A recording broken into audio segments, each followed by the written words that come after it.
मित्रांनो, home interior करताना घरातच एखादा जिम सेटअप करण्याचा विचार करताय तर या 3 गोष्टी तुम्हाला हेल्प करतील। पहिला महत्त्वाचा मुद्दा येतो स्पेस आणि फ्लोरिंग। सो जिम सेटअप करताना थोडीशी मोकळी जागा घेऊन त्यावर रबर मॅट्स किंवा तशा फ्लोरिंग तुम्हाला यूज करता येतील।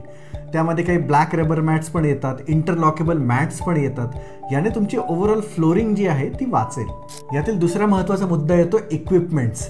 ट्रेडमिल सारखे हेवी इक्विपमेंट ठेवून जागा अडवण्यापेक्षा काही मल्टीफंक्शनल जिम इक्विपमेंट्स आपल्याला यूज करता येतील।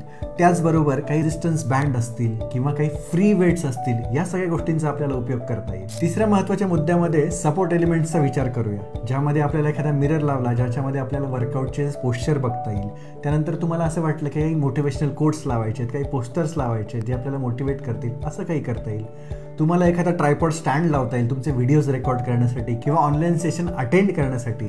तर अशा भरपूर गोष्टी आपल्याला करता येतील। तर मित्रांनो, होम जिम सेटअपच्या या आयडियाज तुम्हाला कशा वाटल्या हे आम्हाला कमेंटमध्ये नक्की कळवा आणि अशा युजफुल टिप्ससाठी तुम्ही एलिगन्सी इंटिरियर डिझाईनला फॉलो करा।